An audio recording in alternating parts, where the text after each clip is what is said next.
The high sign from Mr. Hawksworth, so Chair can commence the meeting. We'll call this January 31st, 2023 meeting to order of the Salina Planning Commission. Kai, can you tell me if the Kansas Open Meeting protocols have been met?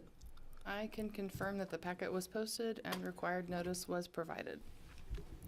Thank you. I'll now call the roll. Commissioner Alt. Here. Commissioner Olson. Here. Commissioner Farber. Here. Commissioner Ivey. Here. Commissioner Waters. Here. Chair Mike Sell. Here. Okay, we have a quorum of 6 members present, and we provided advance notice of today's meeting, so we can now commence with today's business. Okay. Item 2.1, approval of the minutes. Have you all had a chance to read the minutes? I'd make a motion to approve the minutes of December 20th, 2022 meeting. I second. Moved and seconded to approve the minutes of the December 20th, 2022 meeting. All those in favor say aye. Aye. Opposed? None being heard, motion carries. New business, So, Dean. I think to save the chair's voice, I can announce these items, and Thank you. And we'll start with item 3.1. That was a public hearing that was first scheduled for December 20th, 2022 on 3 items associated with and filed by Beck's Hybrid Seeds. And those items include a request to change the zoning district classification of property that's inside the existing city limits, a request for approval of a site development plan for property that's located in the corridor overlay district, and then there was a proposed preliminary plat of the same 15 acres along the west side of South Ohio. So this was continued on December 20th. It's been rescheduled from a hearing on January 17th. I've met with representatives representing Beck's Hybrid Seeds. They are interested in going forward with their project. However, they are negotiating an acquisition of additional property that lies to the west of this property and to the west of Foley Equipment and the west of Kenworth, and goes up to the south side of I-70. And so what they've requested is that this application remain active and under consideration until they can complete that acquisition. And then they would, if they are successful, that they would probably withdraw this application and then submit a replacement application with their new plan.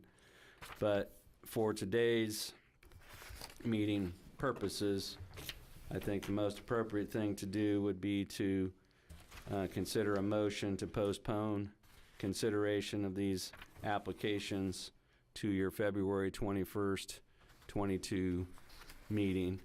And that would move these to that agenda, and then we'll report further to you at that time. I'd be open for any questions you have about the material you have in their packet, but it's not that they're having second thoughts or anything about the project. It's just that what they ultimately may purchase could result in a completely different plan than what has been presented to date, and so we want to give them that opportunity to continue their acquisition negotiations, and then we'll report back on the 21st. I'd entertain a motion to postpone this hearing. I move that we postpone reviewing applications Z22-12 and P22-3 until our February 21st, 2023 meeting. Mr. Chair, since this is a public hearing, do we need to see if there's any comments from the public before we make this motion? Yes, you're absolutely right. Anyone from the audience care to comment on this application? Do we have anybody online that would care to comment on this application? We have people online. I do not believe anybody cares to comment on this application. Okay, I don't have any indication of that. we have a motion to postpone on the floor. Is there a second? Second. Yep. Moved and seconded to postpone this meeting to the February, what was it, 20th? 21st. 21st meeting. All those in favor say aye. Aye. Opposed? None being heard, motion carries. That will address that particular item. We also have a public hearing that was carried over from your January 17th meeting. And this is an application that's been filed by Clearwave Fiber. And as we indicated, Clearwave Fiber on 23rd of this month went before the City Commission, and the City Commission approved a right-of-way use agreement, and that right-of-way use agreement authorized Clearwave to install fiber optic cable network in the public right-of-way throughout the city, and their goal is to be able to provide broadband high-speed internet service to residential customers throughout Salina. And so that agreement was approved last Monday, the 23rd, and as part of the network that they're wanting to roll out, they need to locate and construct what we would refer to as a utility hut that would serve as a hub to support their network. And they have entered into an agreement with Salina Regional Health Center to lease a pad site that's behind Stat Care at South Ohio and Republic Avenue. And so this property has historically been zoned R3, and the three offices that are on Ohio, facing Ohio, were all approved through conditional use permits approved by the Planning Commission, but the underlying zoning has remained R3. And so we do allow what is categorized as public utility substations as a conditional use in R3, but they have to be reviewed by the Planning Commission at a public hearing and reviewed on a case-by-case, location-by-location basis. And so this requires neighborhood notice, a public hearing, and approval of a conditional use permit by this body. And so we set originally January 17th as the hearing date, and that hearing was rescheduled to today's meeting. And so the applicant states that their project and their facility will contribute to the welfare and convenience of the public by providing competitive broadband services as part of the broadband initiatives of the Federal Communication Commission. And so we would agree that their proposed fiber optic network could contribute to the welfare and convenience of the public by adding additional internet service options to the Salina community. This project would support their proposed citywide network, and it would also put a vacant, unutilized property into productive use. If we look at the surrounding neighborhood, obviously the closest adjacent use is Stat Care, and that property is owned by Salina Regional Health Center, and Salina Regional Health Center is the one that has entered into a lease with Clearwave for this pad site. And so they think that based on the size and location that it won't have any negative impacts on surrounding property. We sent out letters to property owners within 200 feet of the proposed site, and we have not received any feedback via phone or email or walk-ins in response to that mailing. This property has been treated sort of as a leftover landlocked tract, and it really can't be developed except in conjunction with either the Stat Care site or a property that extends up to East Republic. And this property has remained vacant as currently platted for over 40 years. It's been zoned R3 during that entire time. So if we look at the surrounding neighborhood, we have medical clinic uses on the two corners there at Republic and Ohio. You have the B Wealth office in behind, and then a chiropractic clinic. All of those extend 227 feet off of Ohio. And then there's a vacant tract that runs from the back of those, basically lining up with Manchester Road to the north. And so the applicant has indicated that they'll incorporate design elements to mitigate impacts on surrounding property.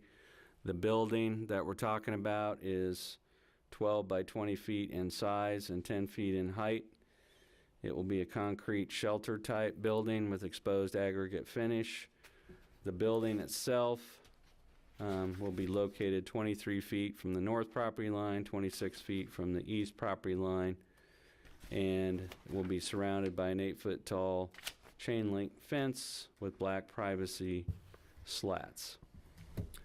Just wanted to point out, for the benefit of the applicant in the report and for the benefit of the commission, when we have sections of our code that require solid screening, the use of chain link and slats is not considered an acceptable form of solid screening, and the primary reason for that is that the slats are extremely brittle. They have very low durability. They're susceptible to impact from the sun, and their useful life is not long, and they have to frequently be replaced. And so when we talk solid screening, we're talking about masonry or solid wood fences. You may wish to consider some form of landscape buffering in view of, or in lieu of that solid screening. So they really don't have a need for off-street parking. They're going to have technicians that'll visit this site occasionally. East Republic is a collector street with 2 lanes of traffic. It's a little narrower as a collector street than what would normally be required for a collector. And so there's restricted access on Ohio. As you can see, there's no driveways there. All the access is from Republic, and so the proposed site is in here, and the technicians would access that from this driveway and parking lot there. The only utilities they really need to this site would be electricity, and that would come from an existing pole at the northeast corner of the property. And so I think that one thing that we would note is that this property is served somewhat as a bowl. It's got a lower elevation than most of the property around it, and so water tends to be trapped in there. And so this, with only a 30 by 40 pad area, is going to have pretty minimal impervious surface. And so there was a parking lot plan that was approved in the 90s. It did not get developed, and it had a pretty elaborate drainage plan to get the trapped water out of this site. So as we've looked at this, or you think about what it would look like in terms of comparisons, if you're familiar with some of the cell tower sites that we have around the city, including at our 2 local high schools, this is going to be very similar to the fenced-in compound you would have at the base of a cell tower, except it just won't have a tower with it. And it would essentially be a utility hut to house equipment. And so on page 10 of our report, we've highlighted some findings that we think that can be made to support approval of this application. And your options this afternoon would be to approve Clearwave's conditional use permit application as submitted. You could approve it subject to specified conditions or revisions to the plan that you'd like to see made. You could postpone consideration to a future meeting date if you think that additional information needs to be provided by Clearwave or by staff, or you could deny the application if you believe this utility hut and fenced-in equipment compound would cause injury to surrounding properties if it were approved here. So we would request that the applicant representatives provide additional information about any site lighting that is proposed, because we couldn't identify that on the plans, any landscape buffering that they're proposing around the perimeter of the fenced-in area, and then any information they could provide about what could be expected in terms of sound levels coming from the on-site generator. If, based on that information, you can conclude that this would not have a negative impact on the surrounding area, then we would recommend that the conditional use permit be approved, subject to the 4 conditions we've identified on page 11 of your report, and any other conditions you think might be appropriate. So I'd point out that with a conditional use permit, the Planning Commission has pretty wide discretion to have conditions or safeguards that they think might minimize impacts. So if we noted there, you have the authority to impose planting screens, fencing, commencement and completion dates, lighting limitations, operational controls, hours of operation, duration of use, conditions relating to access or parking or drainage. And those can be addressed if you think that the conditions we have don't address all aspects of this project. But there have been cases of certain types of uses that where the Planning Commission has approved them for a certain duration and then comes back and revisits the use. That doesn't seem appropriate here, but we just wanted to summarize for you on page 11 there the types of conditions and safeguards that you do have the appropriate or the discretion to apply in situations like this. So with that, I'd be open to any questions. I think, Spencer, if we could go to the aerial photo, that would be the best reference to look at. And then, yeah, so maybe the blown up version here. So again, for point of reference, this is a vacant clinic building. This is Stat Care, Be Wealth, a chiropractic clinic. These are 3 single-family homes here. There's residences here, and this is a parking lot for Stat Care that in the past was frequently used and is now infrequently used, but it does provide access back to this site. And so that is the plan. So with that, I'd be open to any questions about information in your packet, and we would like to hear from Clearwave's representatives about site lighting, sounds, and sound levels, and any plan for landscape buffering. Questions of staff?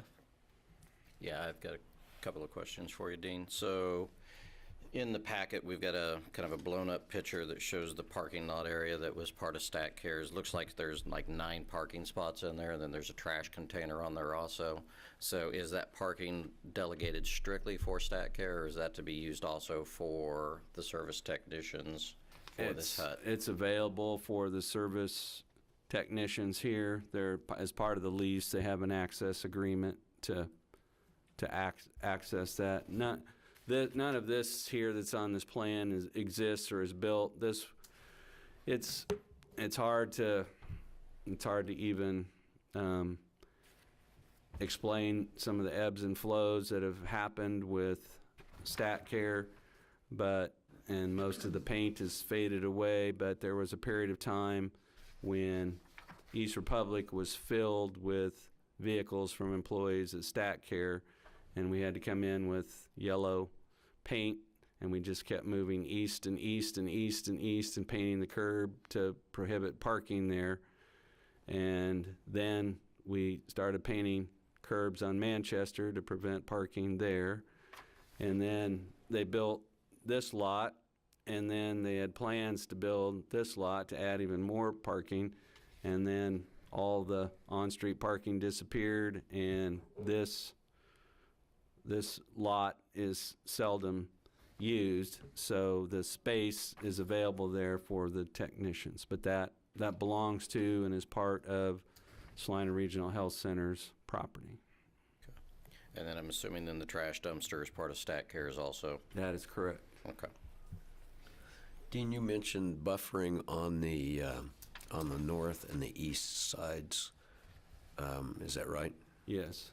Okay. So Spencer could go to the one you just had, this one right here. So you may have to scroll up. So this compound is in this corner right here, and you've got a home to the north, and you've got a home here, and so we're suggesting there. At one time, there was a solid buffer at the south edge of this parking lot. All those trees have either died or been removed and not replaced.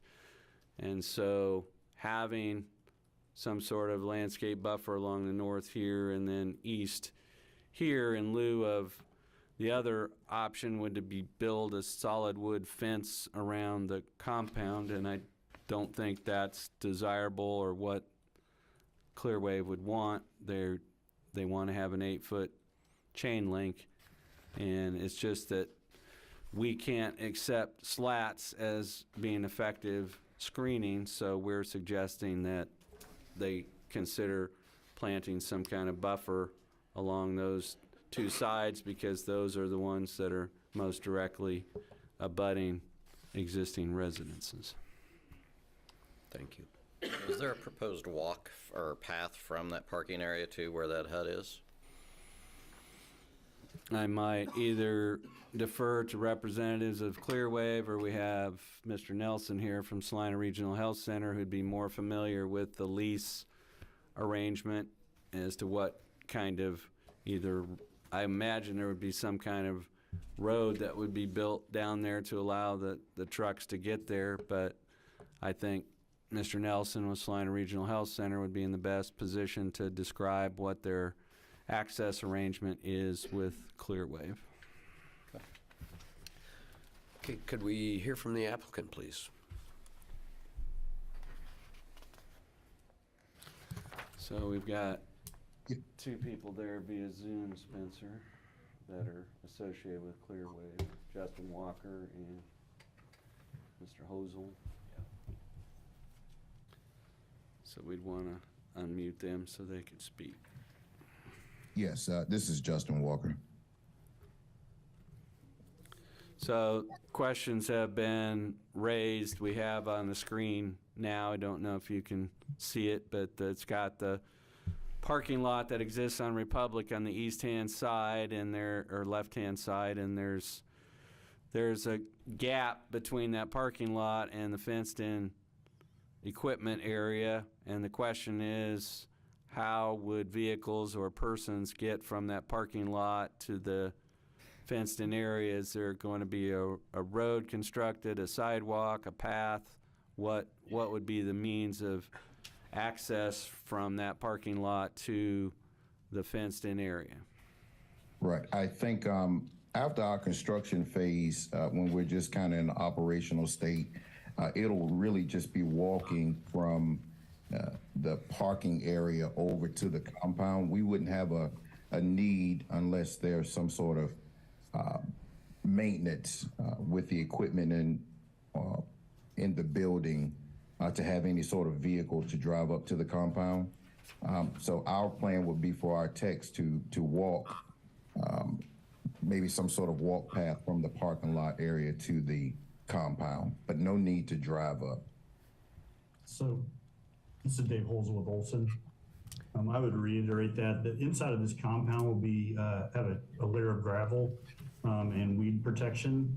We would propose the addition of a walking path in gravel typical to these type of sites as a needed walking path. But again, unless there's catastrophic maintenance issues, they would not be accessing there with equipment for any purpose. This would be foot traffic. Thank you. Okay, and I have a question in regards to the generator. Tell me about when the generator would be used.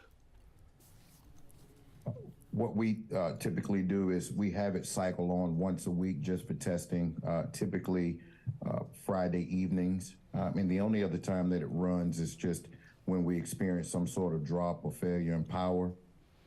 Other than that, we schedule it for about a 30-minute run once per week, typically on a Friday evening. And Mr. Walker, do you have any kind of idea what the decibel rating of that generator is? I do not have that right in front of me. What we use as a standard is a 50 kW quiet generator. Now, of course, it's an engine, so there is some noise associated with it, but I do not know the decibel rating of it, but I can definitely get that information back to you. I don't know that that's a deal breaker, but almost all the modern ones are fairly quiet. Yeah. And as far as the run time, would that be like, you said Friday evening, would it be before 10 o'clock, say, when people go to bed? Yes. We see where we do it typically between 7 and 8. Okay. Definitely not that late at night, 10 o'clock, 11 o'clock. We want to do it somewhere in the neighborhood between 6 o'clock and 8 o'clock to just let it cycle on and then cycle off. And you've heard some talk about a landscape buffer between the neighbors to the north and the east. Are you amenable to that idea? Yes, absolutely. And we see that commonly. And if that's a requirement, we'll definitely adhere to that. And what's the total number of technicians that you're anticipating being in this area? 2. So I think once our complete build is done, just from an operation standpoint, we would estimate 2 technicians to be in that market. Okay, thank you. And could you comment on the lighting for the hut? Thank you. I'm sorry. What we typically do is the building comes equipped with lighting outside of the hut, typically on the front at the front door, as well as the rear.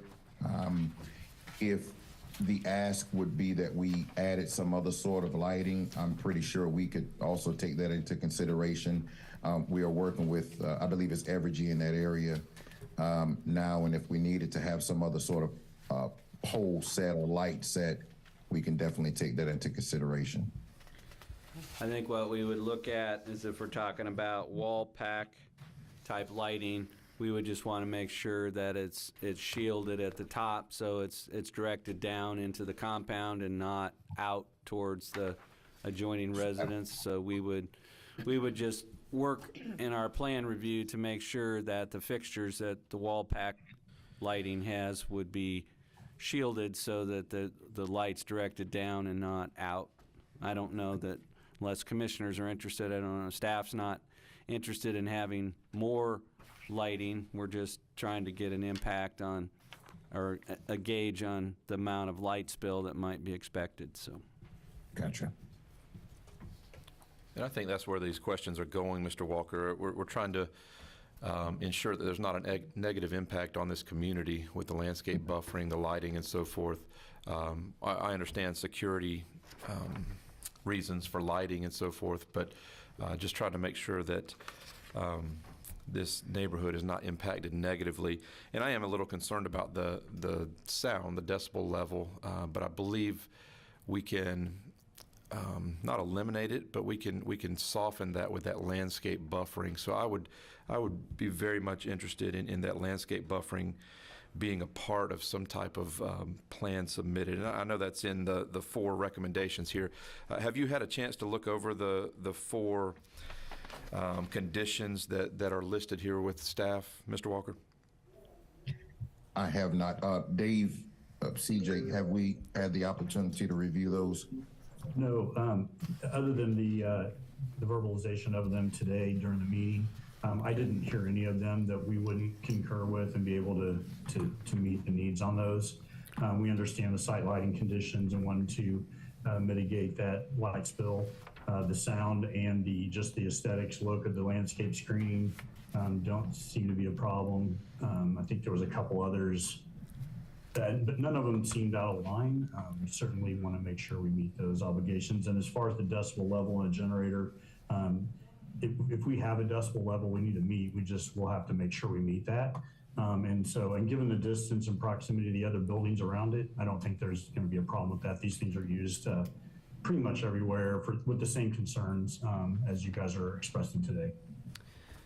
Other than the landscaping, the 4 conditional items that the staff has recommended are kind of boilerplate stuff, but I'll go ahead and read them to you real quick.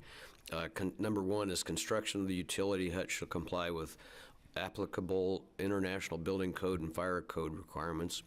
Number 2 is the landscaping item.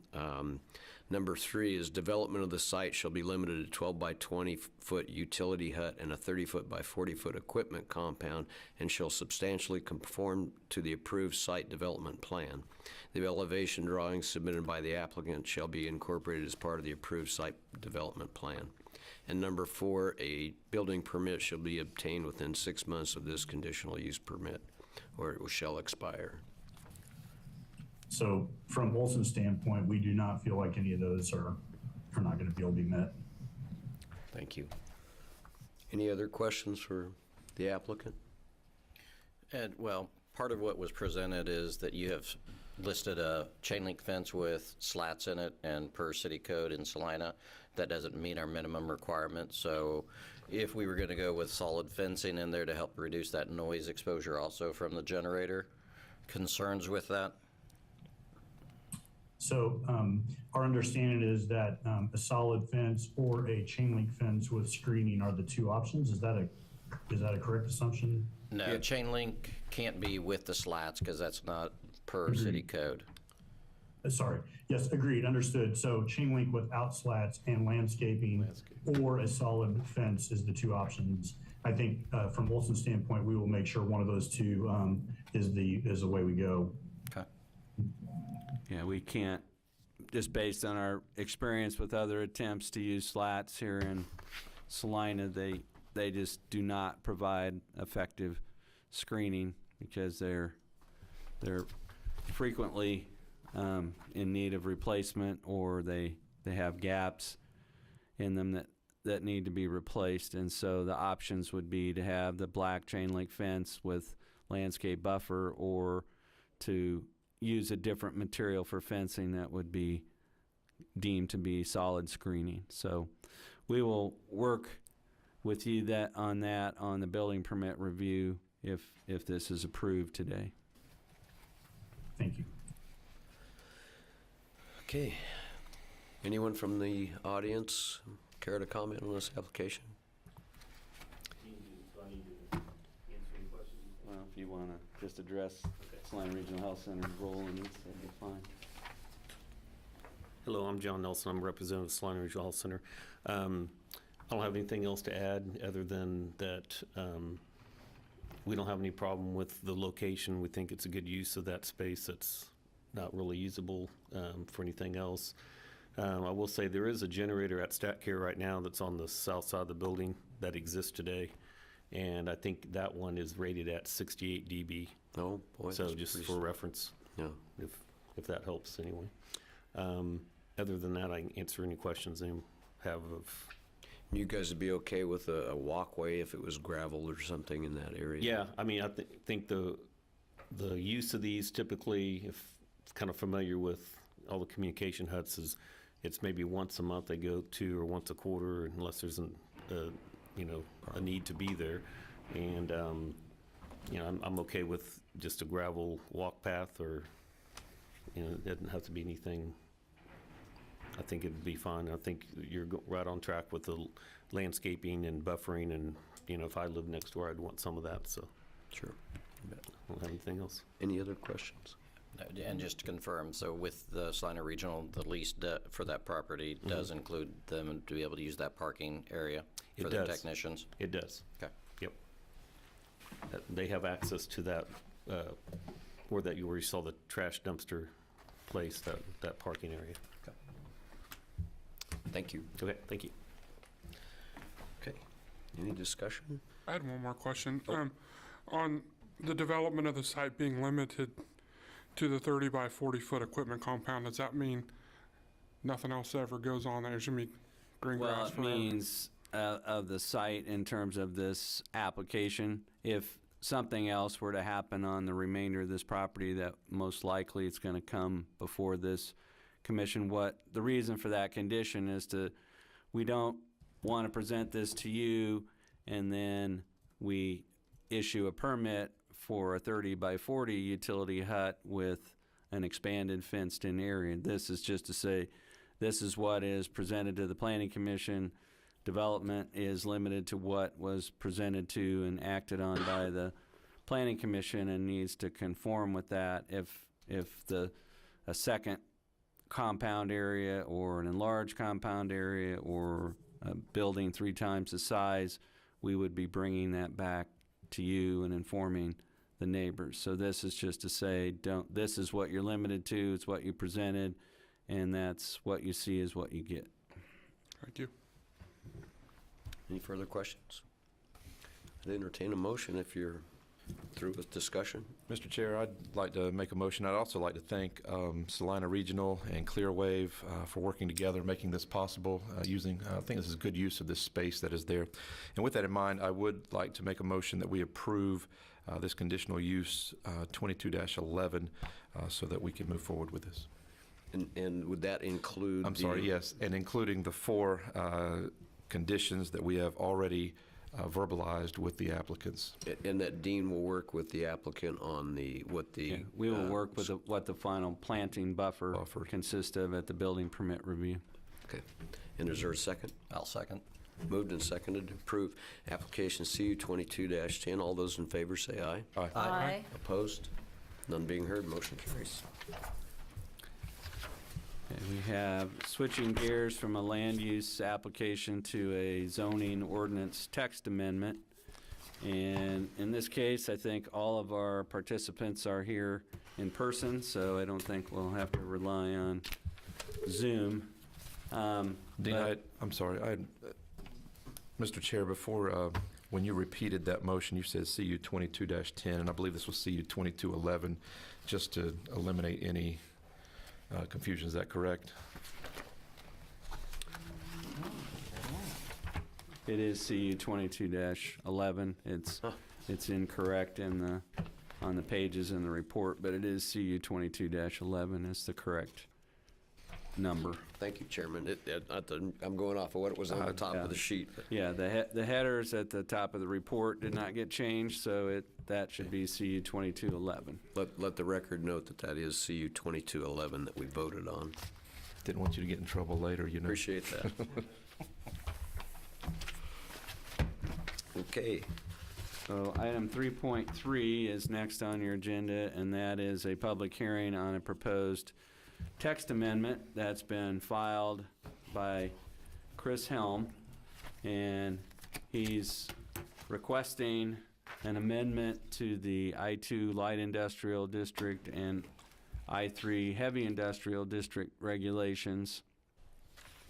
And the request is to add a permitted use in both of those district regulations that would add a use that would be defined as storage of consumer fireworks type 1.4 or 1.4G.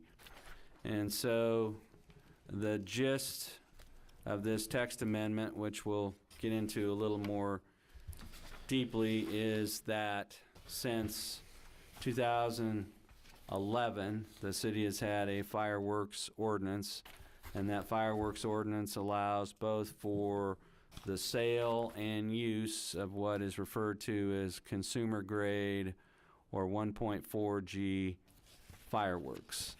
And so from essentially June 27th to July 4th, you can purchase, and on July 3rd and 4th, you can shoot off consumer grade fireworks. Except for bottle rockets, which are prohibited under the Kansas law. And so the applicant in this case would like to locate and construct a warehouse or storage facility to store consumer-grade fireworks within the city limits of the city. And so, from the city's zoning ordinance, we have only one classification of fireworks, and the current zoning ordinance classifies all fireworks as explosives. And as it has been explained to us by the fire marshal and the fire department staff and our building official, there's a difference between consumer grade and what would be considered commercial fireworks, from the standpoint that the city's fire code and the city's building code both treat consumer fireworks differently from commercial grade, or what you would have in a professional display of fireworks. And so the commercial grade would be considered explosives, but we treat them in the zoning ordinance as if there's no distinction. And so what the gist of the text amendment is here is that the applicant is requesting that the zoning ordinance be amended to make the same distinction between consumer grade fireworks and display grade fireworks that our building code and our fire code do. And so they would, the goal is to have the storage of consumer fireworks added as a permitted use in our industrial districts, and then they would have to meet the requirements of the building code and fire code as part of their construction, but that the knowing that it is an approved use, knowing that it's a permitted use, would allow the applicant to be able to obtain the financing to construct such a building. So we had some initial discussions with Mr. Helmer and Mr. Helm, and our initial answer was, well, storage of fireworks, those are explosives. You can only do it in the I-3 district, and you would need a conditional use permit and some pretty elaborate plans. And so there were a number of meetings held during the fall that we got the interim building official and the fire marshal involved, and they determined that as long as no other larger explosives were stored in the facility, that the building code would allow the storage of consumer grade fireworks not on two different terms than a lot of other materials that are stored in metal storage buildings or warehouses around the city. So the proposed text amendment, at least proposed from the standpoint of staff, is that language would be added to both industrial districts that would read: storage of consumer grade fireworks 1.4G, no storage of 1.3G fireworks or other explosives, subject to the locational and separation requirements imposed on consumer fireworks facilities that we would apply to a fireworks stand. So in our report, we have, or attached to it, we have a listing of various separation requirements, such as you can't be located within 300 feet of a residence. You can't be located within 300 feet of a fueling facility. And so what staff is proposing is, if that is allowed as a permitted use, then we would apply the same separation requirements to a storage facility as we would to a sales facility. So that means 50 feet away from any building on the same lot, 300 feet from any residence, 300 feet from any type of fueling facility.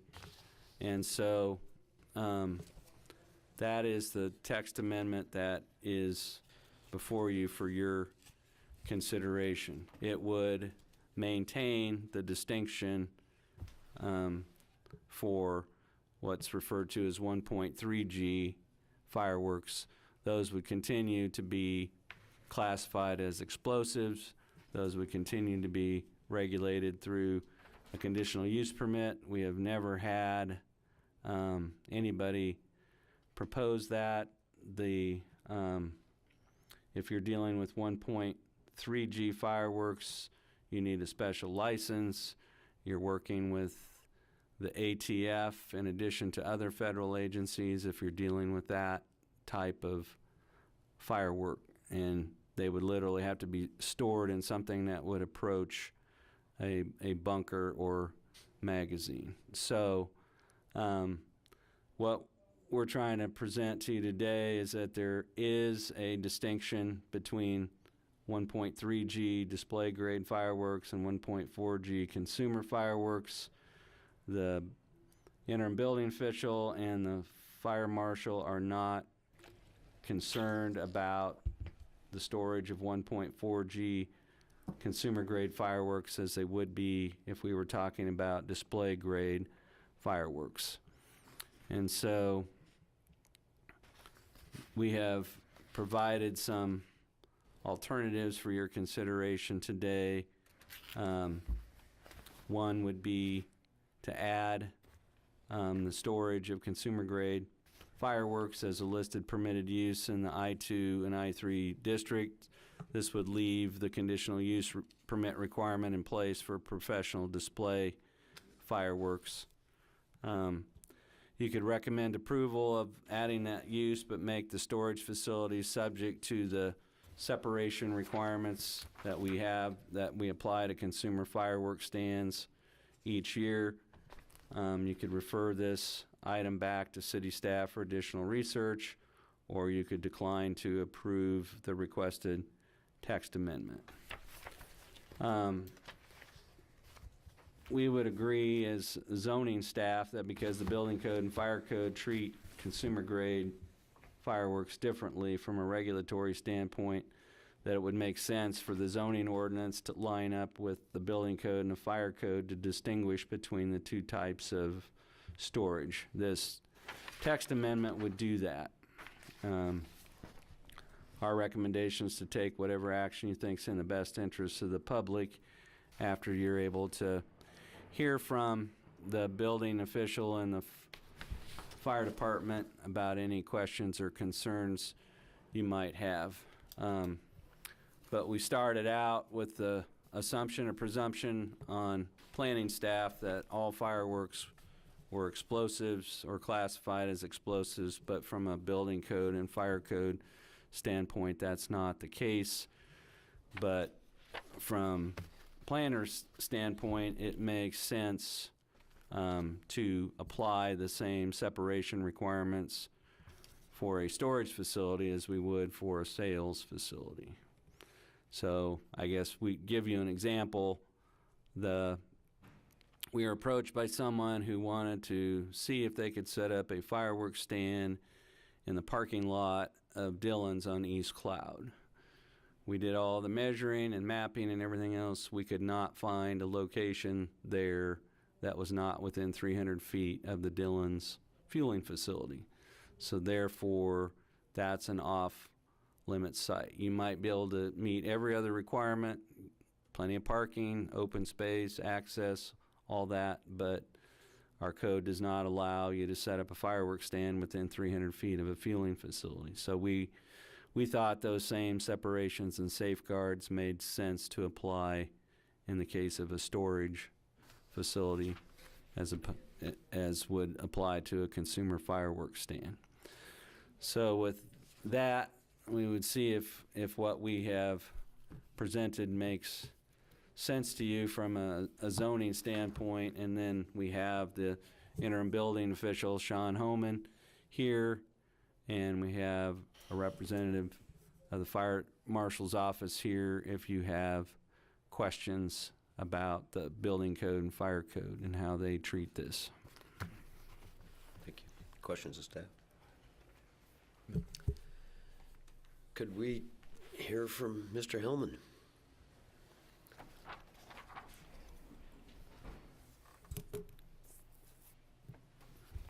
Sean Holman, interim building official.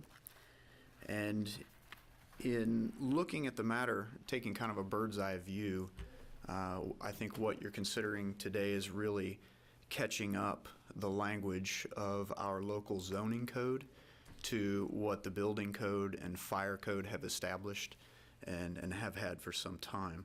There is a very clear distinction, even in the definitions of fireworks versus explosives. I can give you, in the definition of explosive from the building code, there is an exception, and I'll read that for you now. The term explosive includes any material determined to be within the scope of USC Title 18, Chapter 40, and also includes any material classified as an explosive other than consumer fireworks 1.4G. And so even in the definitions, they are accepted out. And so in the building code, there's a lot of very clear prescriptive info about how large a building you can build, how much surface area, how many pounds of 1.4G materials may be stored and what those requirements are. It might be worth noting here that in quantities in excess of 2,000 pounds, there is a 50-foot setback requirement because of the class, which is considerably less than what you're considering here. And so in many ways, like I said, I think it's a kind of a definitional update for our local code and a distinction that needs to be made in order to permit some of the uses that are very clearly already permitted and in fact have the requirements prescribed for them in building and fire code. Thanks very much. Could we hear from our representative from the fire department?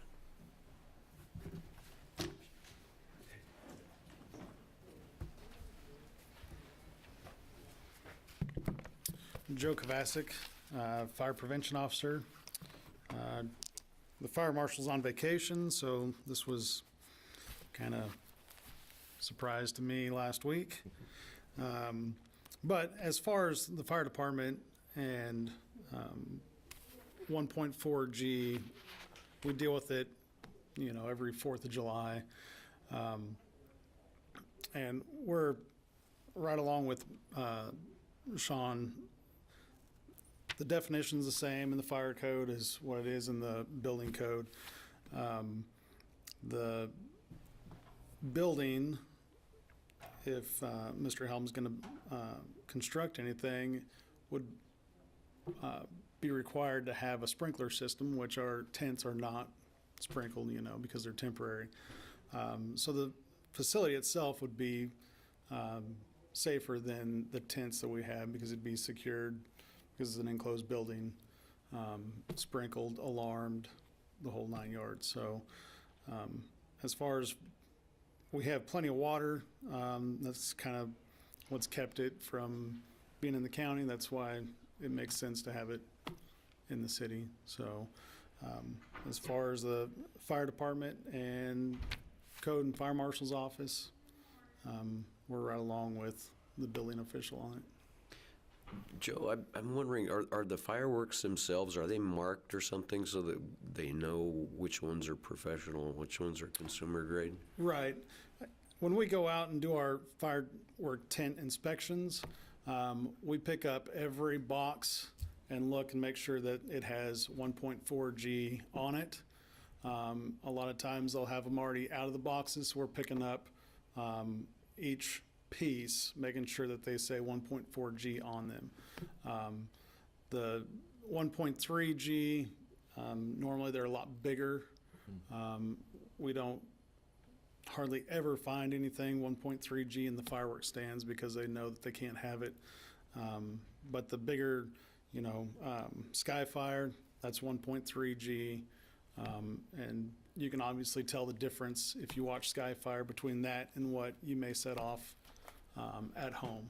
Right. So, And so, would you be under the same guidelines? Would you be out inspecting warehouses if those were permitted under this? Right.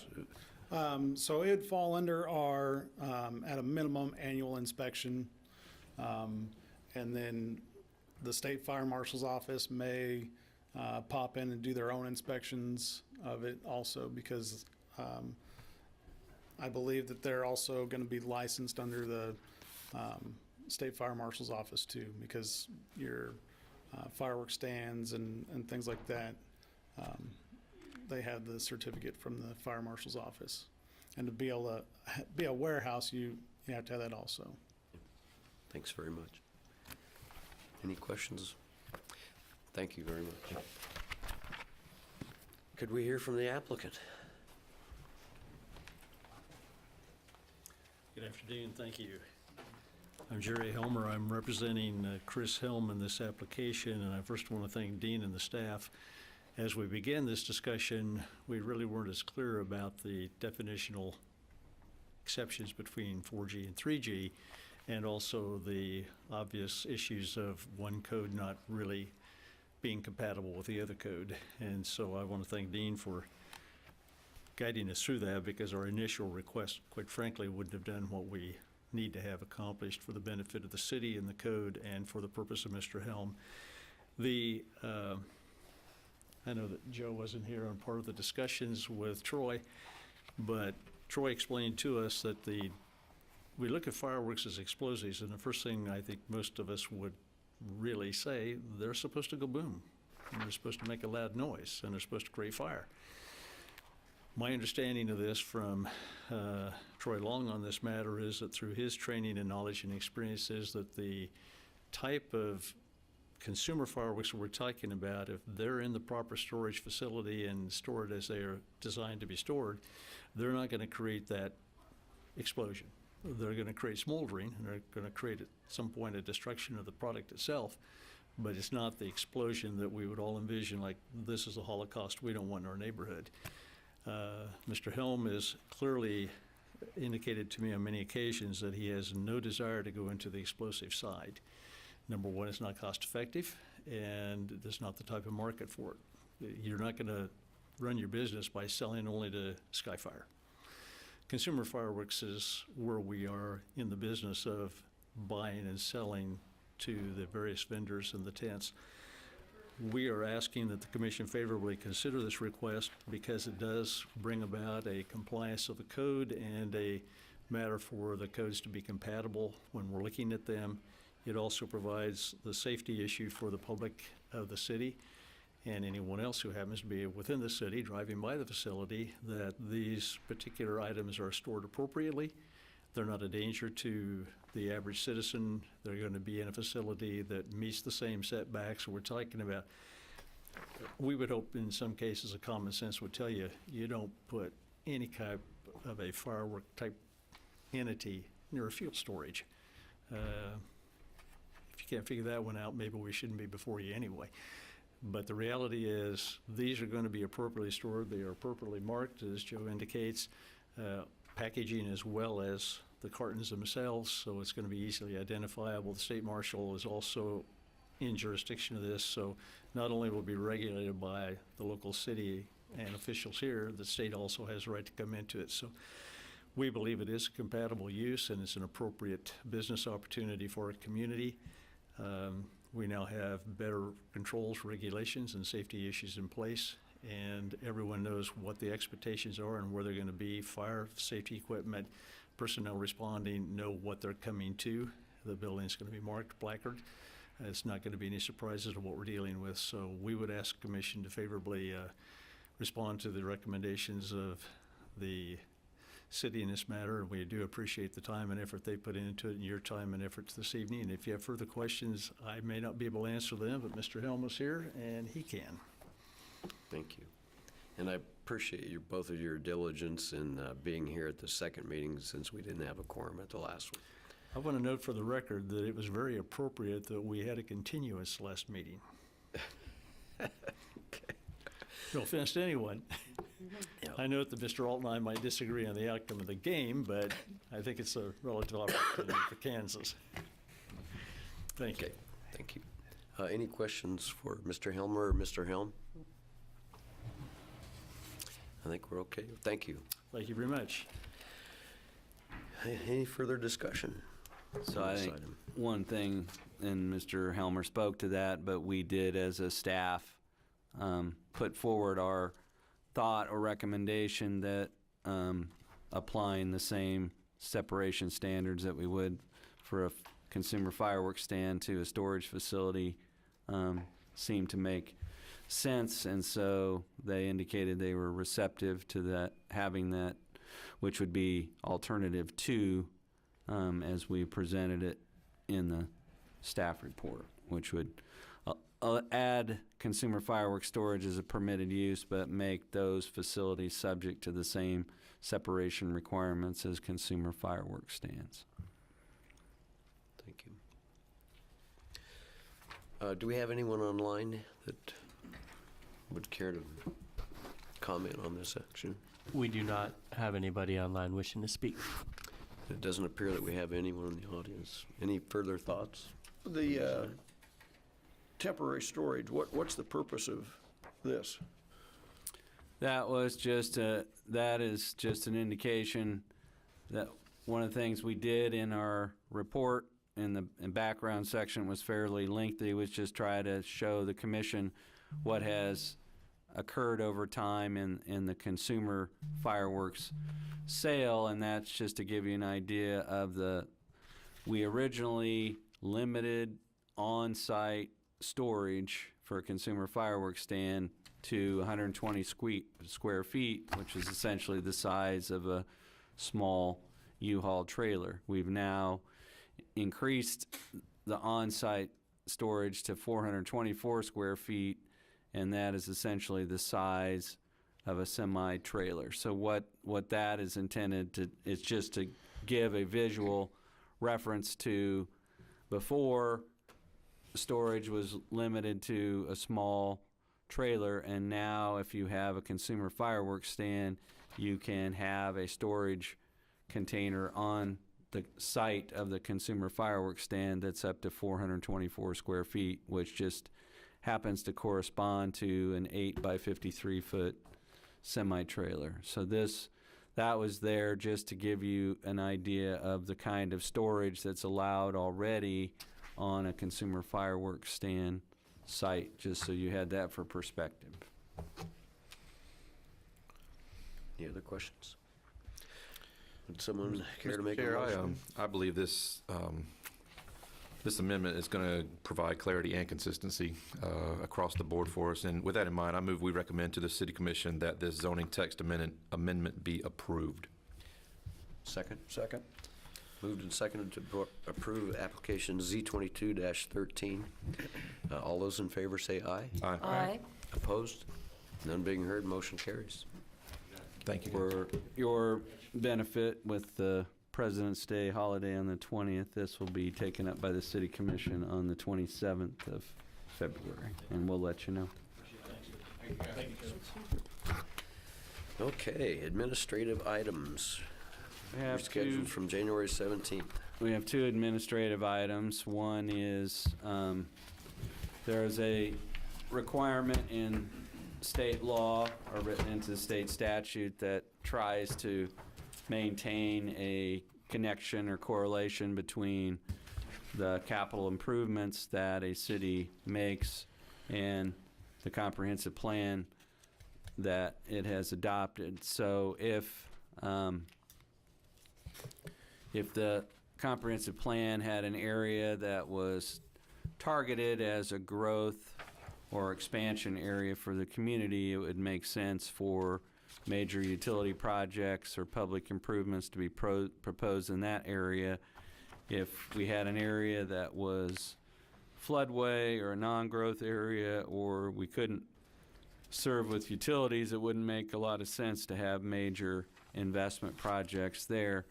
So there is a requirement that before the city Commission undertakes consideration of the 2023 capital improvement program, that capital improvement program be reviewed by the Planning Commission. And we provided an attached summary that just pulled out the major 2023 projects. And so something it's ongoing. Each year there's funds allocated, and the Director of Utilities is looking at areas of the community. When you have a total of 228 miles of cast iron water line that's over 40 years old, you're trying to replace that over time. So there's funds set aside to incrementally replace that rate, and you can see that at the current rate it will take 50 years to replace all the cast iron lines, but that's why it's considered an ongoing project. We have the same thing with street surfacing improvements. We have a similar allocation set aside, and then we have done the same thing with segments of bike trails. And so you've seen the trail sort of taking place on the east side of Markley Road.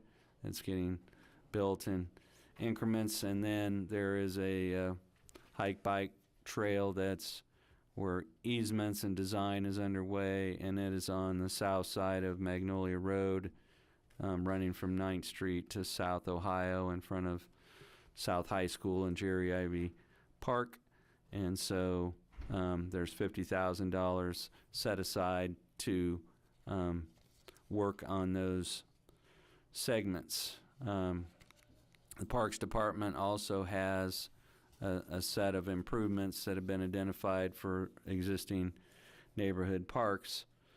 Probably the major item that was added, the last year's plan had some money set aside for design, but this has allocations for construction of a new and relocation of a new Fire Station 4, relocating it from the northeast or northwest corner of Crawford and Marymount to the southeast corner of Crawford and Markley. The existing facility was built in 1968. The living quarters and the size of the apparatus bays are not really adequate, and it's not really a desirable place to add on. So the plan is to replace existing Station 4 with a new station to be located at the north end of the Berkeley Family Recreational Area. The bays would front onto East Crawford, and it would have 5 double-deep drive-through bays with living accommodations for a crew of 12, meeting rooms, classrooms, and so it would attempt to be a state-of-the-art facility that would incorporate the latest and best practices for firefighting. So that is the the largest one, and then there's a plan to construct a new building at the General Services offices on East Ash to house the new automated sanitation trucks.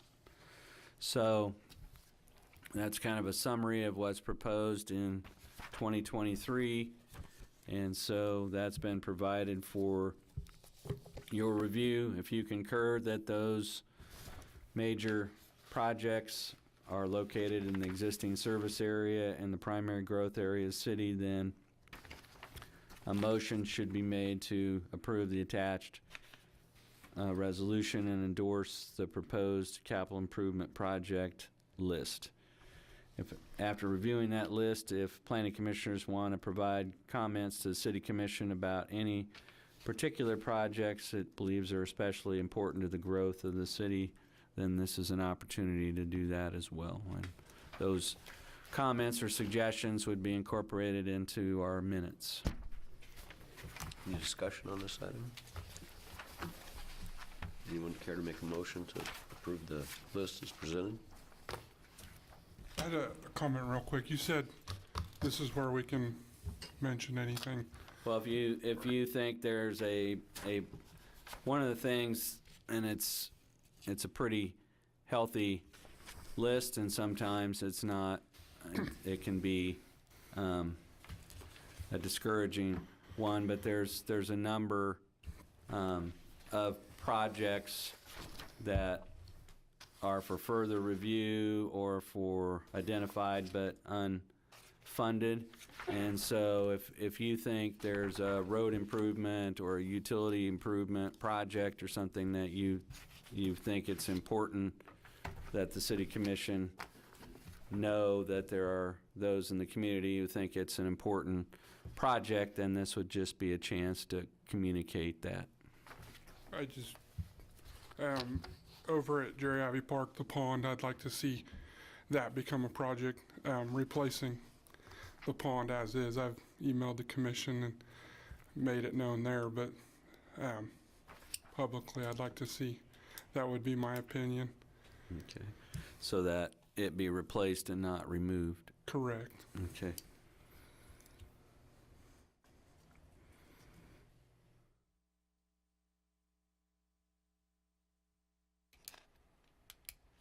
Just also for because the state announces these things and they happen really fast, but there was some leftover funds from what was known as what's referred to as the base grants, and today the city and the county submitted applications to the state to fund the reconstruction of West Magnolia Road from the interstate out to Centennial Road. And then there was also a request, a base grant application for funding to assist with the paving of Holmes Road around the Crawford Holmes Road intersection and also north of Magnolia. So those were the two projects that Saline County and the city of Salina submitted as part of a base grant application. And so that is an alternative source of funding that's not, the capital improvement program is financed primarily by city sales tax and local resources.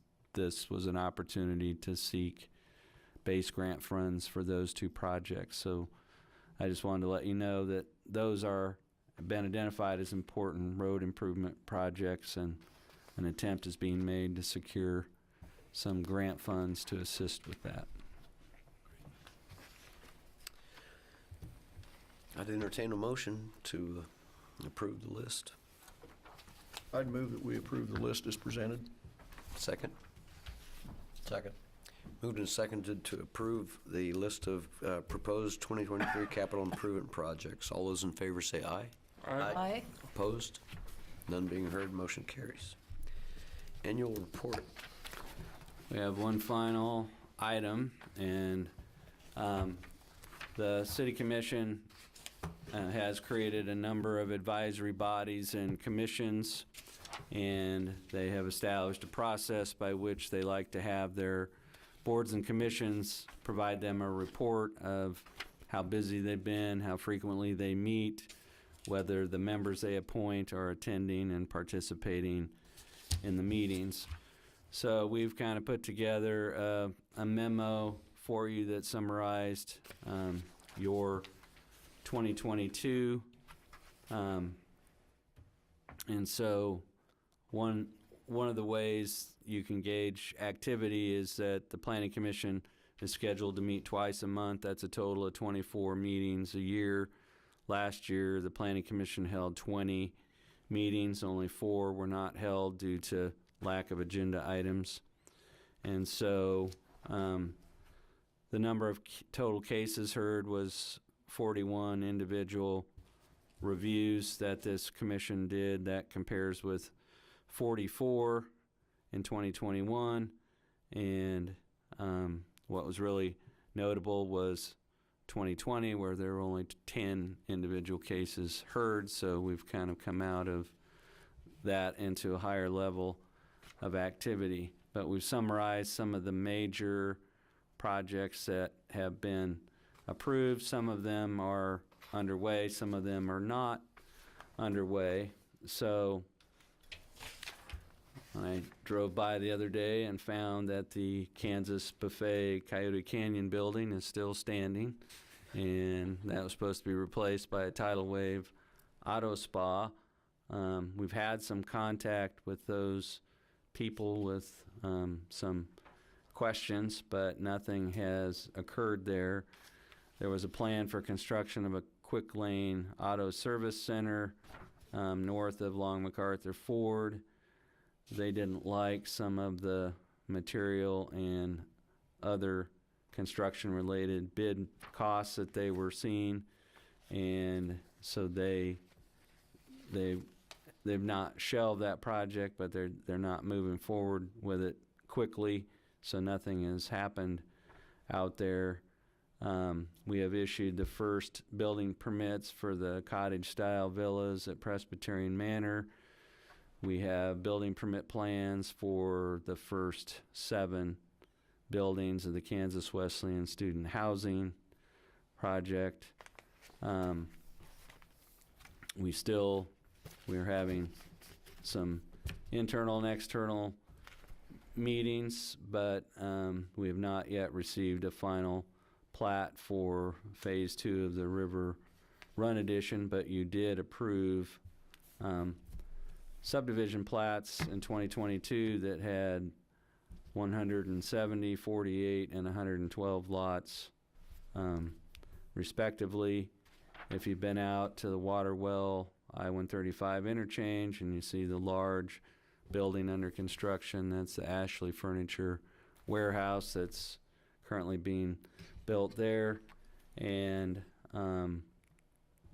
for your benefit, the Planning Commission recommended and the City Commission approved some modifications to the development restrictions out in the Cedar Creek Manufactured Home Park. And the result of that was every single remaining vacant lot in that park now has a housing unit on it. So that's kind of a summary of what occurred there. And we, since preparing the report, received this morning a resignation from James Jones Jr. and we didn't have time to update our report, but that puts us at 6 members with a 9-member commission. So Exhibit A attached just lists the different types of cases that you heard last year. Exhibit B is our record of your attendance. And so if you feel like we've missed something or have something incorrect, you can get with me or you can get with Kai, and we'll try to get the record corrected. But it's just one of the things that the City Commission wants to know, that the people they appoint are participating and active in the commissions and boards. And then we have one where we list our contact information we have for any mailings, or we've actually had times where we've even delivered some material to commissioners' houses, although I don't know, we want to go out to North Prairie Ridge Road. We may not go that far, but if you're in the city, we might deliver information to you. So we would just give you a chance to review that, review the attendance, what things that we highlighted for the year, and then we would just ask for a motion if you're comfortable submitting this to the City Commission on your behalf. Well, I'd like to compound on what Dean said. If there's anybody out there that knows somebody that they think would be a good person to serve on this commission, by all means have them fill out an expression of interest form. We are down 3 members, and one of those can be from outside of the city limits up to 3 miles, so that's something we'd sure like to fill. The other thing I'd like to say while I'm talking is what a good job Spencer did on the computer today on our overheads. Pretty big shoes to fill there with Dustin, but anyway. So I guess we need a motion to approve the annual report. I'd make a motion to approve the annual report. Second. Been moved and seconded. All those in favor say aye. Aye. Opposed? None being heard, motion carries. So we'll submit that on your behalf in terms of other business. That would be me. We are, no, you're not that lucky. We're scheduled, I have a regular scheduled meeting for February 7th. That meeting will not be held.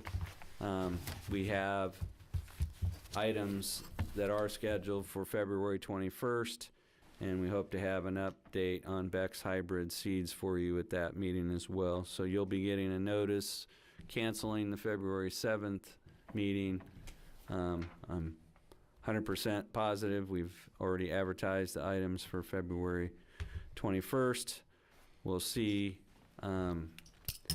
where it goes from there. I have a sheet that I've distributed out to Dustin and to Spencer, just as a heads up. In the last 2 weeks, I've had 8 meetings, and each of those meetings that I had was like a pre-application meeting for an application that's going to get filed. So we know that there's a number of things that are going to be coming forward in the spring of 2023. So we don't have projected dates yet, but there's a number of things moving forward. And then for your benefit, the city of Salina did receive a $25 million allocation from the Kansas legislature to assist with providing additional housing in the community to match up with the